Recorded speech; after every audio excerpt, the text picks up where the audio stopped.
102 number آیت میں، یہ سورہ بقرہ چل رہی ہے، 102 نمبر آیت میں جادو ٹونے کے بارے میں کچھ کلام ارشاد فرمایا، جس کا پس منظر یہ ہے کہ سلیمان علیہ السلام کے زمانے میں لوگ جادو بہت زیادہ کرتے تھے، ان کے پاس کتابیں تھیں جس میں منتر الٹے سیدھے گندے لکھے ہوئے تھے، تو سلیمان علیہ السلام نے اللہ کے حکم سے تمام کتابوں کو قبضے میں کیا اور اس کو ختم کرنے کی کوشش فرمائی، اور ان کتابوں کو دفنا دیا زمین میں، اور اس کے اوپر اپنی کرسی رکھ کر آپ بیٹھتے تھے اور آپ خطاب فرماتے تھے، لوگوں سے باتیں کرتے تھے۔ جب آپ کا وصال ہوا تو شیطان نے اس زمانے کے لوگوں کو کے قلب میں ڈالا کہ کیا میں تمہیں وہ چیز نہ بتاؤں کہ سلیمان علیہ السلام کی حکومت کس وجہ سے تھی، تو وہ سوچنے لگے کیسے تھی، تو دل میں خیال ڈالا کہ ان کی کرسی کے نیچے کی زمین کھودو تمہیں چیز ملے گی، وہ کتابوں سے سلیمان علیہ السلام نے حکومت کی ہے، اب وہ کھودا تو وہ کتابیں مل گئیں، اور پھر وہ جادو ٹونا عام ہو گیا، اور لوگوں نے یہ گمان کیا اس زمانے کے کہ شاید سلیمان علیہ السلام جادو کیا کرتے تھے۔ پھر یہ سلسلہ چلتا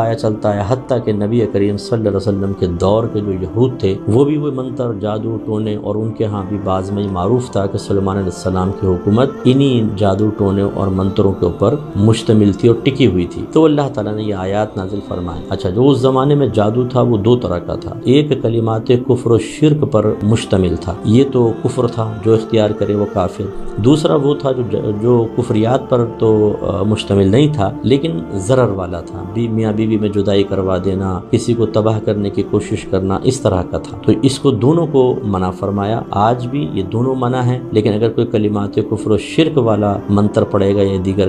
کام کرے گا تو وہ دار اسلام سے خارج ہو جائے گا۔ تو اللہ نے فرمایا کہ وَاتَّبَعُوا مَا تَتْلُو الشَّيَاطِينُ عَلَى مُلْكِ سُلَيْمَانَ، اور بنی اسرائیل نے پیروی کی اس کی جس کو پڑھتے تھے شیاطین سلیمان کی سلطنت میں، یعنی ان منتروں کی انہوں نے پیروی کی۔ وَمَا كَفَرَ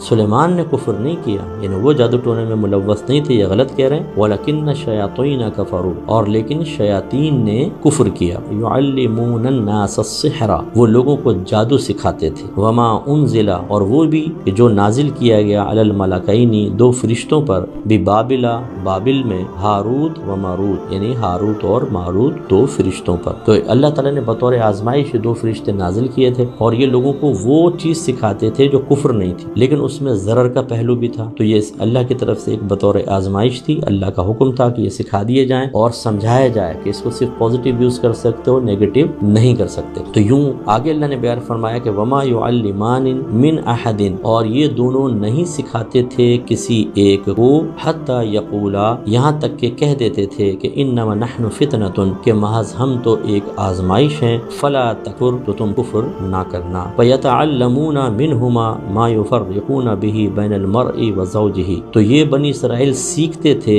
ان دونوں سے وہ چیز جو جدائی پیدا کر دے، ان سے سیکھتے تھے وہ چیز کہ جدائی پیدا کر دیں گے اس کے سبب میاں اور بیوی کے درمیان، تو یہ ایسی چیز۔ اب لیکن دیکھیں اس کا سیکھنا جو کفریات میں سے نہیں تھا، سیکھنا تو جائز تھا کیونکہ اللہ کی طرف سے ہاروت اور ماروت کو اجازت دی گئی تھی، لیکن اس کا استعمال نیگیٹو یہ منع تھا۔ اللہ نے دنیا میں بہت ساری چیزیں پیدا فرمائی اور ان کا استعمال منع کر دیا، مثلا شراب جیسے ہے استعمال منع ہے، تو پیدا ہونا کسی چیز کا یہ برا نہیں ہوتا، اس کا استعمال جائز یا ناجائز، استعمال اصل تو قابل توجہ چیز ہے۔ لیکن اب یہ ہماری بہنیں ذرا خاص طور پر ہمارے بھائی اس عقیدے کو سمجھیں، اللہ تعالیٰ نے فرمایا کہ وما هم بضارین به من احد الا باذن اللہ، اور نہیں وہ ضرر پہنچانے والے تھے اس جادو کے ذریعے کسی ایک کو مگر اللہ تعالیٰ کی اجازت سے۔ تو بس یہ اچھی طریقے سے سمجھ لیجئے کہ جادو ٹونا حق ہے، ہم اس کا انکار نہیں کرتے، جادو ٹونا لوگ کرتے بھی ہیں، لیکن کیا جادو ٹونا سے ہر ایک اپنی مرضی کے مطابق رزلٹ حاصل کر لیتا ہے؟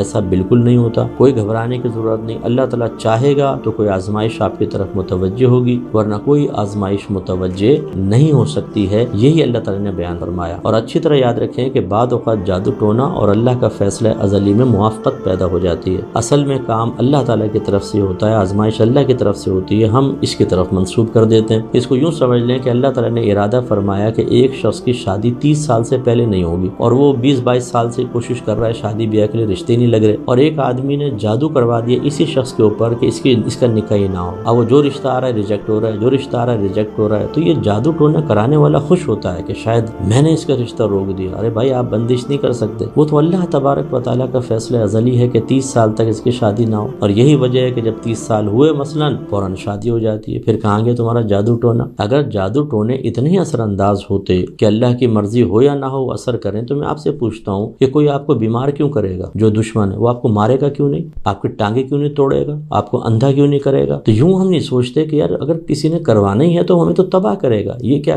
گلاس ٹوٹ گیا، آج بیٹی کا رشتہ نہیں ہوا، آج بیٹا انٹرویو میں فیل ہو گیا، جی جادو کروایا ہے، بھائی وہ کیوں مروا ہی نہیں دے گا؟ تو اس لیے ان چیزوں کی طرف متوجہ ضرور ہوں آپ، پروٹیکشن کے لیے عمل کرنے میں بھی حرج نہیں، لیکن اس کو اپنے حواسوں پر مسلط نہ کریں، یہ چیز ٹھیک نہیں ہوتی ہے۔